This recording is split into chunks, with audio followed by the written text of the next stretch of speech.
Assalamualaikum warahmatullahi wabarakatuh. Kali ini saya coba menjelaskan bagaimana membuat kuis di e-learning. Nah, pertama nanti akan saya jelaskan bagaimana membuat activity kuis di e-learning, kemudian bagaimana melakukan konfigurasi kuis, kemudian membuat soalnya, bagaimana kita melakukan evaluasi atau cetak hasilnya ya. Kemudian hal-hal lain yang ada di kuis, misalkan mengizinkan peserta kuisnya itu untuk mencoba ulang gitu ya, melakukan percobaan atau pengisian pengerjaan soal ulang. Kemudian apa aja nanti yang hal-hal yang perlu diperhatikan di pembuatan kuisnya. Oke, pertama-tama kita masuk ke mata kuliah yang akan kita bikin kuisnya. Jadi di menu My Course, nah pilih aja mata kuliah apa yang mau ditambahkan kuisnya. Saya coba di komputer programming.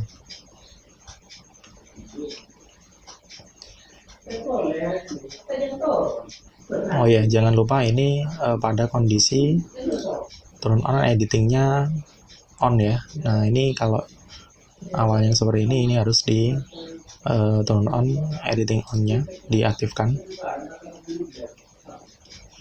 Nah,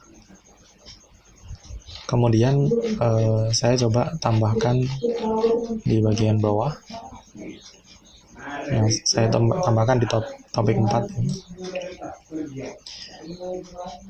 Nah, kemudian pilih add an activity or resource, kemudian pilih yang bagian quiz. Klik saja add. Nah, kita diminta untuk mencantumkan judul, kemudian deskripsi dari kuis. Jadi misalkan ini saya bikin cepat aja tanpa ketik, jadi tinggal copy paste. Kuis 1 komputer programming. Kemudian deskripsinya, nah di deskripsi silakan kalau saya biasanya saya isikan instruksinya apa sebelum mengerjakan kuis. Jadi biasanya saya sudah siapkan juga. Nah, seperti ini. Instruksi kuis, langkah-langkah dan seterusnya sampai selesai. Nah, jangan lupa display description on course page ini dicentang biar deskripsi ini nanti akan muncul di halaman mahasiswa.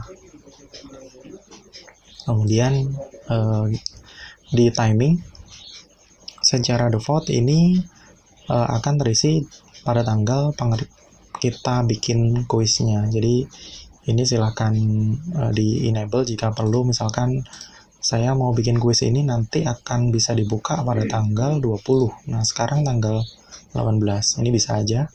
Kemudian kuis close. Nah, ini kapan kuisnya ini ditutup. Jadi kalau sudah ditutup, mahasiswa tidak boleh mengisikan kuis lagi ya, mengerjakan kuis lagi. Nah, kemudian time limit ini dipakai untuk biasanya kalau kita mengerjakan soal ujian online gitu ya, misalkan TPA, TKDA dan lain sebagainya. Nah, itu ada waktu yang berjalan ketika kita mengerjakan kuis. Nah, ini bisa kita setting pada menu time limit ini. Jadi kita bisa setting misalkan waktunya 60 menit dan seterusnya. Jadi kalau saya biasanya saya berikan leluasaan karena bisa jadi kalau dikerjakan di luar kampus gitu ya, koneksinya juga kurang stabil, jadi saya disable gitu. Jadi biarkan mereka mengerjakan selama ada internet dan koneksinya kurang lancar. Nah, kemudian di when time expires ini secara default ini akan terbuka ketika percobaan akan dibuka ketika secara otomatis gitu ya. Jadi ini secara default akan muncul open atom. Nah, biasanya ini saya pilih atom must be submit before time expires or they are not counted. Jadi percobaan dilakukan sebelum masa berakhirnya. Jadi sebelum berakhirnya ini. Jadi percobaan boleh dilakukan sebelum berakhirnya kuisnya atau dalam masa ini. Jika tidak, maka tidak dihitung. Nah, biasanya saya pilih yang ini untuk membatasi kapan masa berlakunya kuisnya. Kemudian submission grace period ini saya pilih default aja biasanya. Kemudian di grade ini diisikan apakah ini biasanya nyambungnya di gradebook ya. Jadi ada pengaturan sendiri tentang gradebook. Nah, yang grade to pass, nah ini syarat berapa nilai minimum untuk lulus. Jadi kita bisa isikan misalkan 70 atau 80.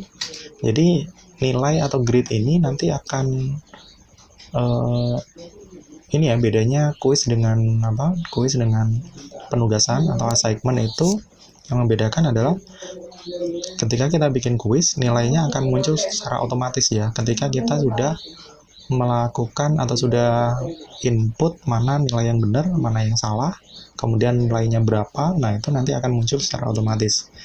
Nah, di grade pass ini akan menentukan akan muncul juga ketika mahasiswanya selesai mengisi gitu. Jadi ketika minimum nilai ini nanti dia harus ngisi ulang atau enggak atau mengerjakan ulang atau enggak. Nah, itu bisa kita set. Misalkan batasnya minimum 70. Tapi kalau saya cenderung ini dikosongkan aja. Jadi biar tanpa limit ya. Mahasiswa meskipun dapat nilai 10, 20, nah itu tetap kita terima. Jadi kalau ini kita isi, nanti dia akan nyoba terus. Nah, ini juga yang penting. Yang penting di item allowed. Jadi percobaan diizinkan itu berapa kali. Kalau secara default ini unlimited ya. Kalau unlimited berarti mahasiswa itu setelah submit itu bisa ngisi secara terus-menerus sampai berapapun. Nah, biasanya kalau saya cukup satu aja. Jadi kita pilih yang satu. Kemudian di layout ini enggak banyak ini di setting misalkan di setiap halaman itu akan ditampilkan berapa pertanyaan. Nah, ada yang mencantumkan never all quiz dalam satu halaman, jadi menampilkan semua question atau semua pertanyaan dalam satu lembar halaman ini. Jadi nanti di scroll ke bawah gitu ya. Atau ditampilkan setiap pertanyaan. Jadi setiap pertanyaan nanti muncul satu halaman, kemudian next dan seterusnya, atau setiap 2 pertanyaan. Nah, itu terserah ya, tergantung dengan masing-masing dosennya. Nah, biasanya saya pilih yang every question. Jadi nanti setiap halaman itu akan muncul satu pertanyaan. Kemudian question behavior ini penting juga ketika kita mau mengacak jawabannya ya. Ini ketika kita mau mengacak pertanyaan. Jadi pertanyaan yang kita bikin nanti biar random urutannya gitu. Atau kita pilih yang no. Jadi kita bikin urutan ini, ya udah nanti munculnya di mahasiswa yaitu nomor 1 ini, nomor 2 ini dan seterusnya. Jadi ini saya biasa pilih yes. Jadi nanti pertanyaan di setiap mahasiswa itu bisa acak gitu. Nomor 1 nggak sama dengan nomor 1 mahasiswa lainnya. How question behave ini biasanya saya pilih yang default aja, different feedback. Kemudian review option. Nah, ini juga sangat penting menurut saya. Kenapa? Karena ini menentukan juga ya. Jadi ketika di sini ada ada pilihan selama percobaan gitu, kemudian ada segera atau sesaat setelah percobaan atau pengisian, kemudian nanti saat kuis masih terbuka. Jadi mahasiswa sudah submit, terus hal yang bisa dilakukan oleh mahasiswa kemudian setelah kuis ditutup. Nah, ini penting menurut saya. Kenapa? Karena bentar ya, saya coba tampilkan contoh.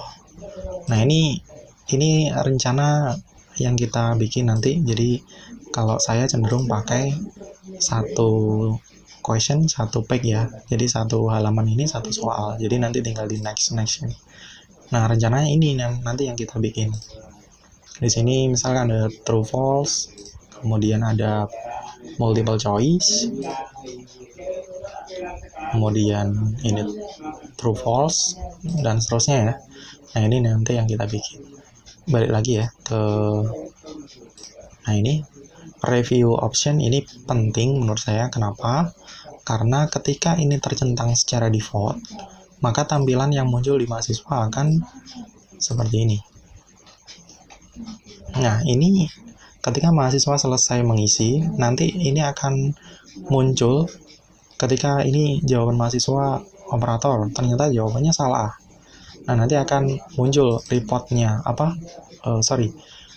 correct answer-nya atau jawaban yang benar akan muncul. Nah, ini nanti akan mempermudah istilahnya cheater gitu ya, kecurangan untuk menjawab soal. Jadi ini bisa di screenshot, nanti dilihatkan ke mahasiswa lain, nanti mahasiswa lain yang dapat nilai bagus. Seperti itu ya. Jadi ini perlu diseleksi lebih lanjut lagi. Jadi misalkan sesaat setelah selesai mengisi, nah ini biasanya kalau saya pilih yang waiter correct, ini saya nonaktifkan, kemudian ada ini boleh diaktifkan boleh enggak, feedback nanti arahnya ke bawah ya, ada overall feedback juga, kemudian right answer, nah ini jawaban benar, ini kalau bisa dinonaktifkan aja ya. Whether correct, ini koreksi tadi yang misalkan, nah ini ya bener apa enggak, terus kemudian ini juga, nah itu masuknya ke whether correct ya. Nah ini dinonaktifkan, nonaktifkan, kemudian yang ini setelah kuis berakhir ya. Jadi setelah kuis bukan kuis berakhir, sudah selesai mengisi tapi kuisnya masih terbuka karena rentang tanggalnya masih kebuka ya. Nah ini biasanya saya nonaktifkan untuk item, untuk percobaan. Jadi saya tinggalkan March ini adalah nilai, bukan nilai ya, beban ya. Misal gini. Nah ini di sini ada March.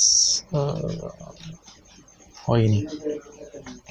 Di sini ada March. March itu poin ya. Jadi misalkan soal ini itu poinnya berapa. Nah, soal kedua poinnya berapa.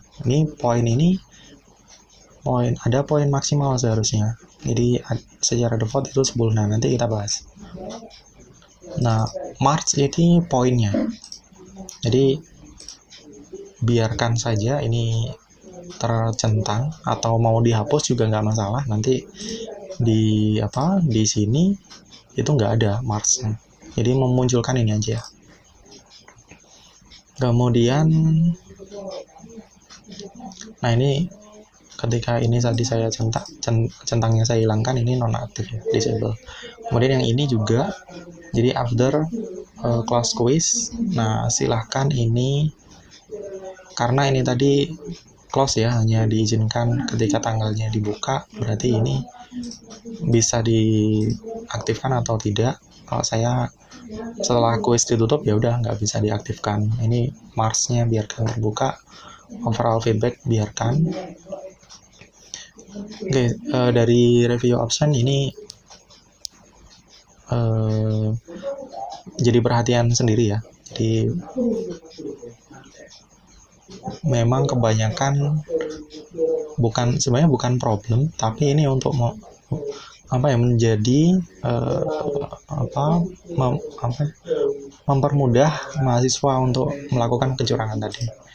Jadi diusahakan di setting ya minimal seperti ini. Kalau ini mau dihilangkan juga nggak masalah. Kemudian ini biarkan default. Nah ini overall feedback. Jadi ketika mendapatkan nilai 100 nanti feedbacknya apa? Misalkan apa ya feedbacknya? Selamat, Anda menyelesaikan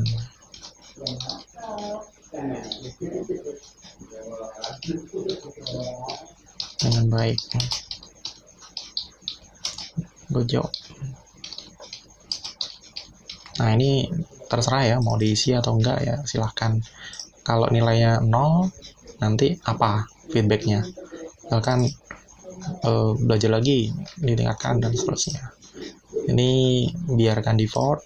Redirect access ini pembatasan ya, silahkan diisi atau enggak. Kalau ada grup ya diisi redirect grupnya dan seterusnya ya. Activity completion ini pilih manual atau automatic, terserah. Kalau saya biasanya manual. Oke, kemudian di save.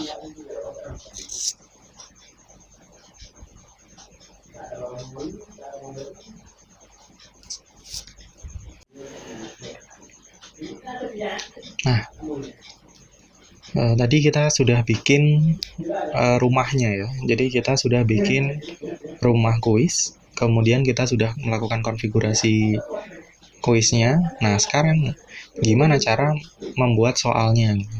Jadi ini tadi yang kuis yang kita buat. Jadi cara menambahkan soalnya yaitu dengan masuk dulu ke kuisnya. Jadi masuk dulu ke kuisnya. Kita klik bagian kuisnya. Nah, ini kalau setelah masuk ini ada tampilan seperti ini, tapi ada juga tampilan yang seperti ini. Nah, seperti ini. Kalau seperti ini berarti kita sudah pernah bikin soalnya. Nah, kasus yang baru ini kita belum bikin soalnya. Jadi kita pilih yang edit quiz, atau kalau sudah ada yang terjadi seperti ini, jadi kita pilih yang di menu bawah ya, administration, ini pilih yang edit quiz. Kita balik lagi ke sini. Nah, ini klik yang edit quiz atau di bagian sini ya, edit quiz. Nah, di sini kita diminta untuk memasukkan maksimum grade ya. Maksimum grade ini secara default adalah 10 ya. Jadi kita bisa ganti ini menjadi 100, kita simpan aja. Jadi nanti batas maksimum nilainya itu 100 ya. Nah, kemudian kita bisa centang yang bagian shuffle ini untuk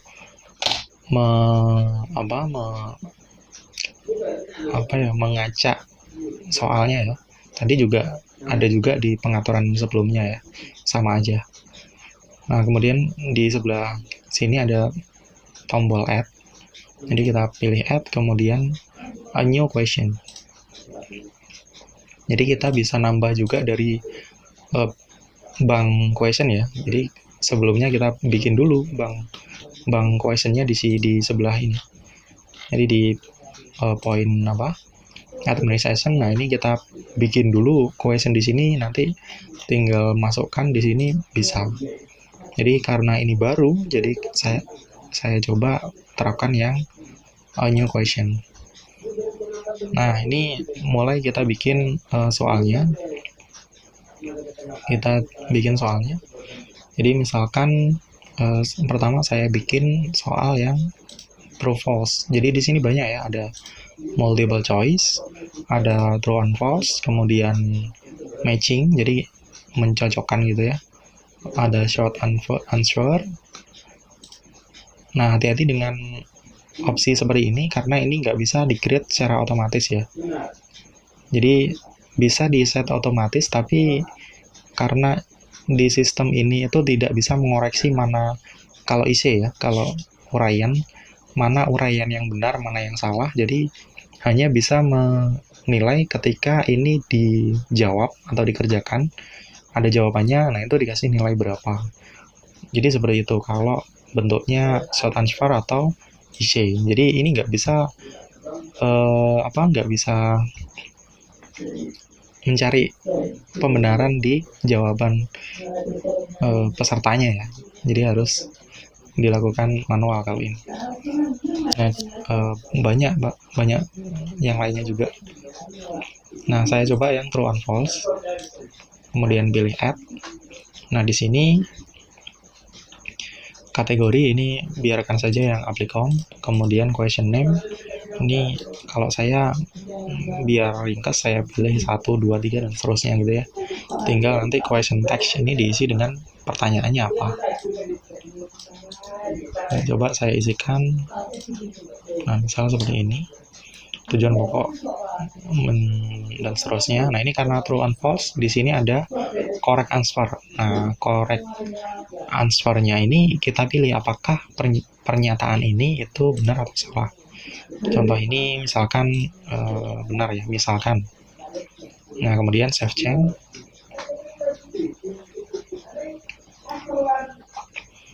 Nah, jangan lupa ya, yang ini batas nilainya, marks-nya ini di setting berapa. Nanti ini akan terkalkulasi di sini. Nah, jumlah ini itu harus sama dengan ini. Karena kalau nggak sama nanti kasihan. Kalau ini misalkan mark-nya nanti, coba ini saya ubah dulu. Misalnya ini 30 ya. Tekan enter aja. Nah, di sini marks-nya 30, ternyata maksimumnya 100. Kasihan nanti mahasiswanya dapat nilainya nggak sesuai sama batas maksimumnya. Jadi ini di setting. Kemudian coba saya tambah lagi, add new question. Sekarang saya bikin yang multiple choice. Pilih add. Nah, ini yang nomor 2. Question text, saya isikan pertanyaannya ya. Jadi lebih baik ini dibuat dulu dalam versi dokumennya ya, atau Word mungkin atau PDF. Nah, nanti di sini tinggal copy paste gitu. Karena kalau kita online itu hubungannya sama paket data ya. Hubungannya sama kuota gitu. Jadi mending lebih baik kita siapkan dulu baru nanti tinggal copy paste gitu lebih enak. Nah, ini yang beda di multiple choice. Di multiple choice ini ada one or multiple answer. Jadi kalau ini kita bisa memilih apakah jawabannya itu hanya boleh satu atau banyak gitu ya. Kalau banyak berarti kita harus bagi dari 100% jawaban benar itu, dari 100% jawaban benar mana yang dapat nilai misalkan 70, mana yang 30, atau mana yang 50%, mana yang 50%, dan seterusnya. Kalau multiple biasanya saya one answer only. Kemudian shuffle choice. Jadi mengacak jawaban ini juga secara default akan tercentang ya, biarkan aja. Karena nanti jawabannya itu biar acak gitu ya. Jadi antara A, B, C itu beda-beda di masing-masing mahasiswa. Kemudian di number the choice ini bisa pilih ABC atau ABC kapital atau 1, 2 atau no number. Kalau nomor numbering nanti hasilnya seperti itu. Saya biasanya pilih yang no numbering. Kemudian, nah ini tinggal dimasukkan aja jawabannya. Saran saya untuk memasukkan jawaban ini, taruh aja jawaban yang benar itu di nomor 1 aja ya. Karena nanti juga dia acak dengan sistemnya. Jadi misalnya ini jawaban yang benar nih. Misalkan ini jawaban benar, kemudian pilih aja grade-nya itu berapa persen. Dari berapa tadi? misalkan 30, maksnya 30 ya, jadi 100% dari 30. Nah, ini misal jawaban yang benar itu komputer server. Kemudian pilihan kedua, pilihan ketiga,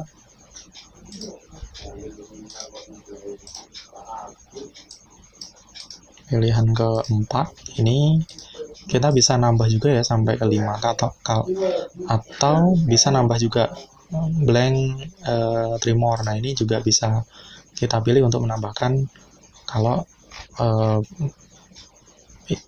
jawabannya banyak gitu ya. Sementara kalau saya 4, nah ini biarkan kosong aja, kita pilih yang save change. Jadi nanti ini akan terhapus sendiri. Save change yang paling bawah ya.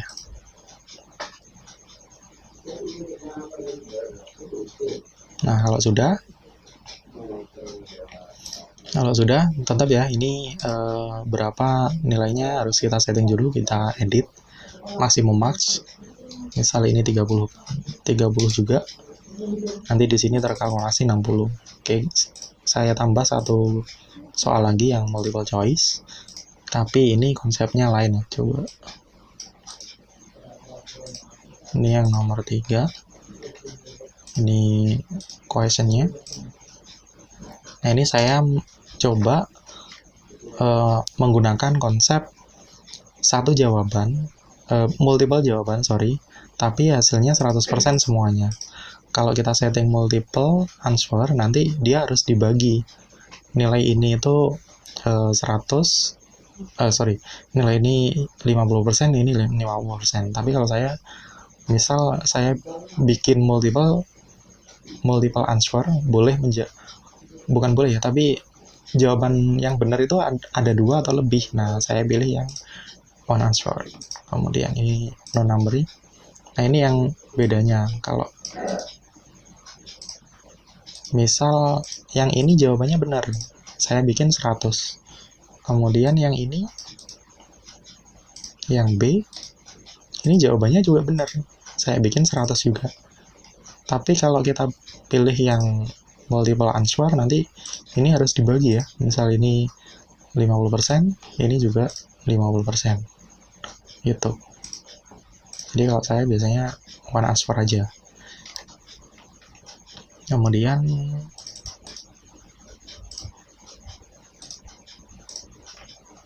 yang keempat,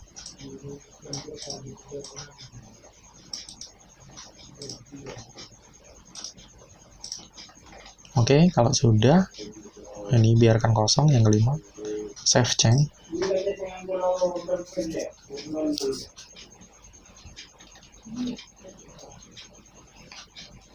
Nah, dari sini, ini kita sudah berhasil atau sudah selesai membuat soal. Ini marsnya saya bikin 40 yang ini, biar nanti jadi 100. Nah, ini kalau sudah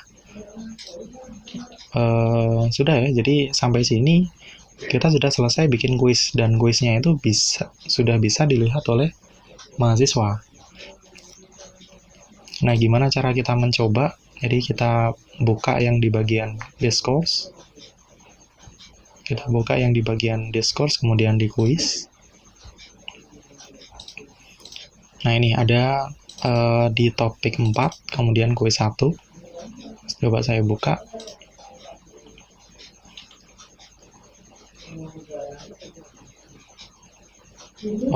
Ini tadi belum diizinkan ya. Coba saya edit lagi. Bukan edit kuis ya.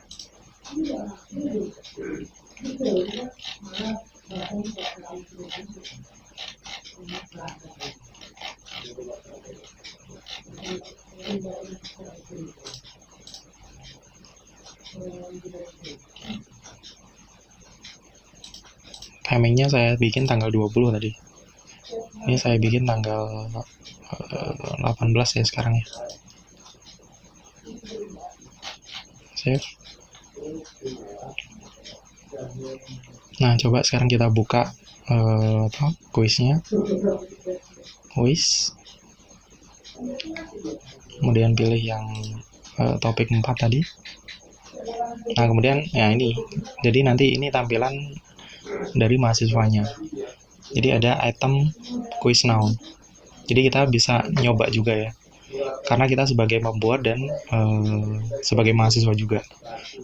Jadi kita bisa nyoba. Nah, ini nanti tampilan dari mahasiswa seperti ini. Jadi tinggal pilih next. Misalkan ini next. Jadi ini random ya pertanyaannya. Jadi tadi saya bikin yang apa tadi? Ini pertama ya, true and false. Kemudian yang kedua tadi saya bikin ini. Kemudian yang ketiganya ini. Jadi ini di random. Nah, Mars-nya dia muncul ya. Ini batas maksimum nilainya 40. Nah, sedangkan yang ini batas maksimum nilainya 30 dan seterusnya. Kita bisa langsung edit juga pertanyaannya di sini. Kalau sudah, coba kita pilih finish. Nah, ini ada step by step-nya. Ini kalau satu pertanyaan satu lembar ya. Jadi satu page itu satu halaman, satu pertanyaan. Finish item. Nah, kalau sudah, pilih submit all. Nah, nanti akan ada review dan juga nilainya ya. Jadi, dan juga nilainya. Jadi, ini jawaban dari, misalkan ini jawaban dari mahasiswa, nanti tampilannya juga seperti ini. 01, 02, 03. Nah, ketika kita setting tadi, itu gunanya ini. Kalau kita setting yang sesuai rule seperti saya tadi ya. Jadi sudah muncul grade-nya berapa, dari maksimumnya berapa, feedback-nya selamat Anda menyelesaikan dengan baik, good job. Karena tadi saya tidak memberikan minimum grade ya, jadi ini akan muncul semuanya meskipun nggak 100%. Oke, itu percobaan dan membuat soal dan percobaan.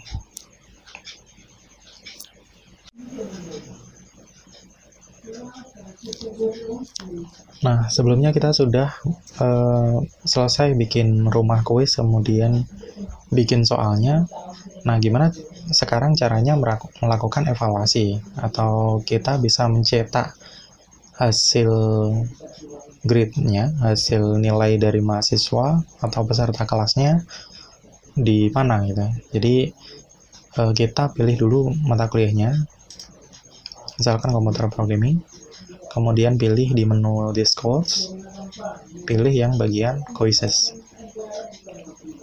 Nah, kemudian di sini ada beberapa quiz yang sudah kita bikin ya. Ini yang barusan kita bikin tadi, barusan saya buat.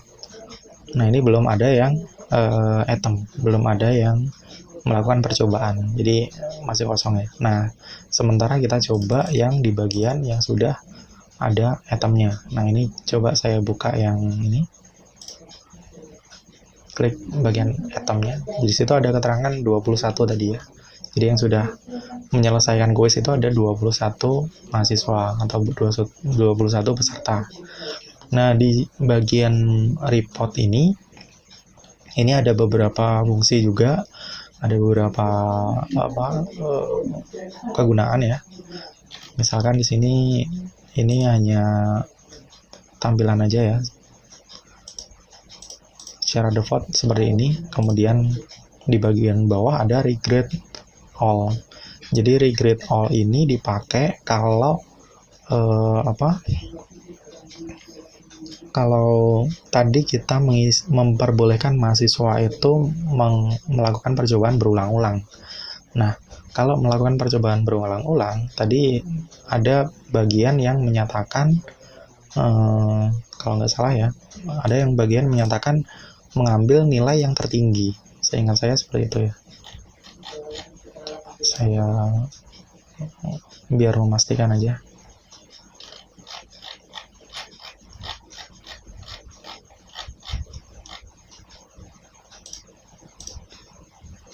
Jadi ada yang menyatakan, oh ini grade ya.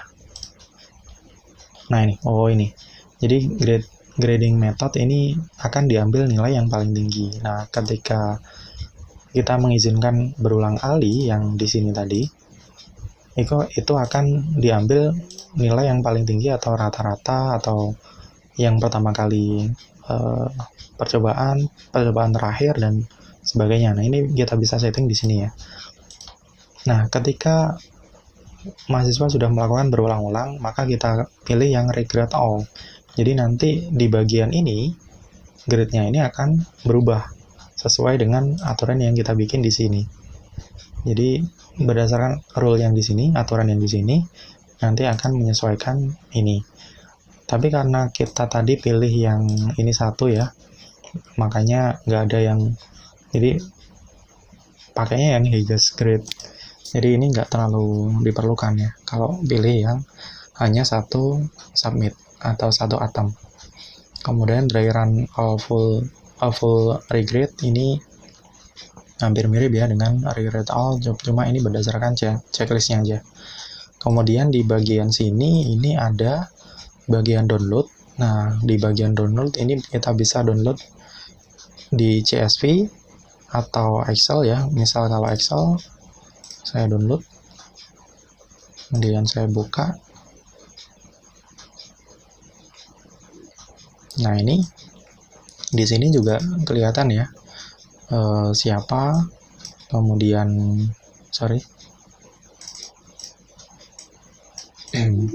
tanggalnya kapan, komplitnya kapan, kemudian selesainya berapa lama, itu ada di sini.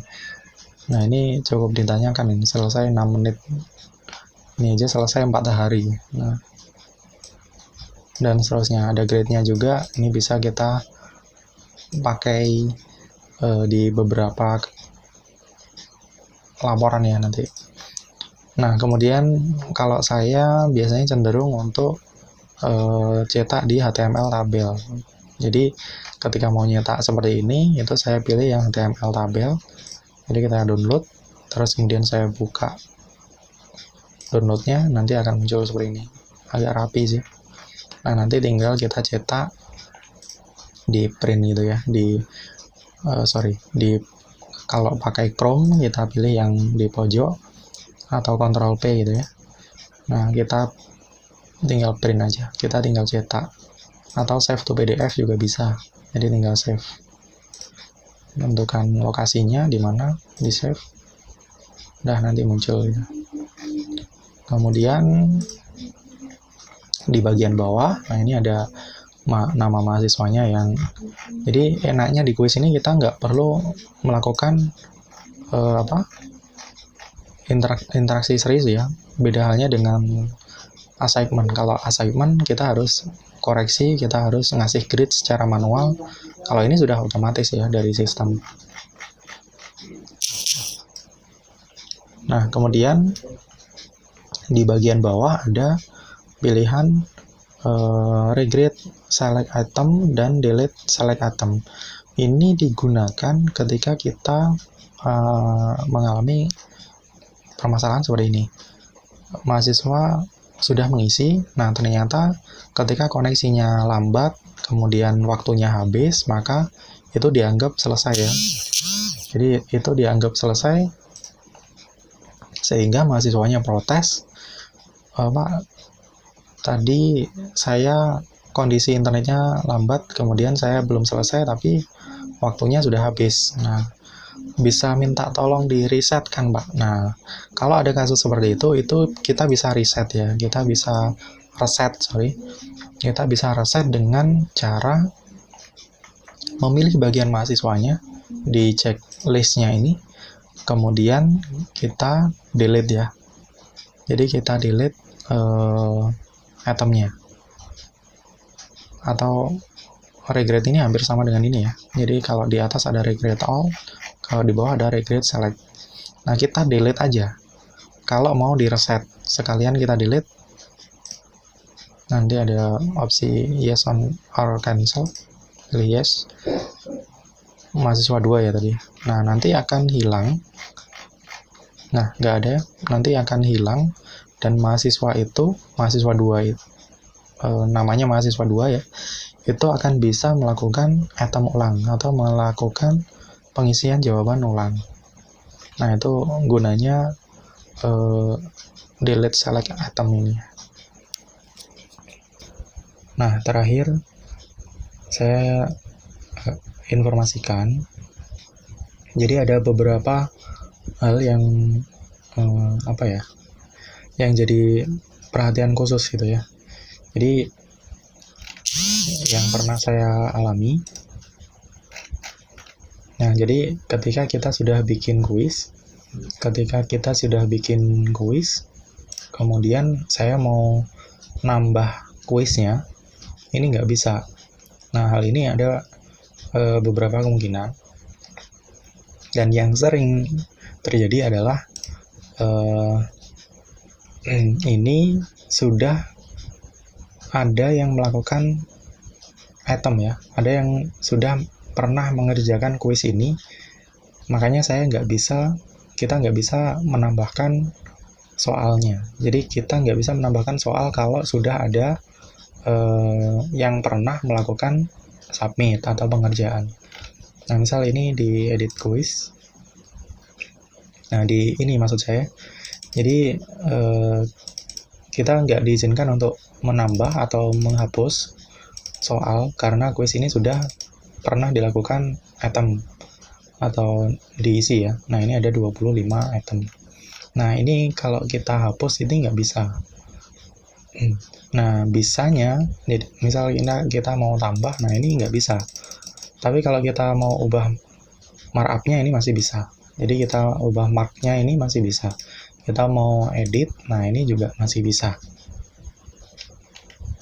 Nah, kita edit soalnya sama jawabannya masih bisa. Tapi kalau kita mau nambah atau mau menghapus soalnya, jumlahnya ini ya, ini nggak bisa. Nah, makanya ketika ini mau dipublish, harus benar-benar diperhatikan apakah ini sudah sesuai atau belum. Jumlah kuesionernya jumlah soalnya ya, jumlah soal atau pernyataannya ini sudah sesuai dengan yang diinginkan atau belum jumlahnya. Nah, nanti kalau mau diubah-ubah ya silakan, bisa dilakukan sewaktu ini sudah ada yang item. Tapi ketika kita merubah juga yang sudah item ini nggak bisa berubah juga, nggak bisa melakukan submit ulang. Jadi tetap pakai template atau tetap pakai aturan yang lama.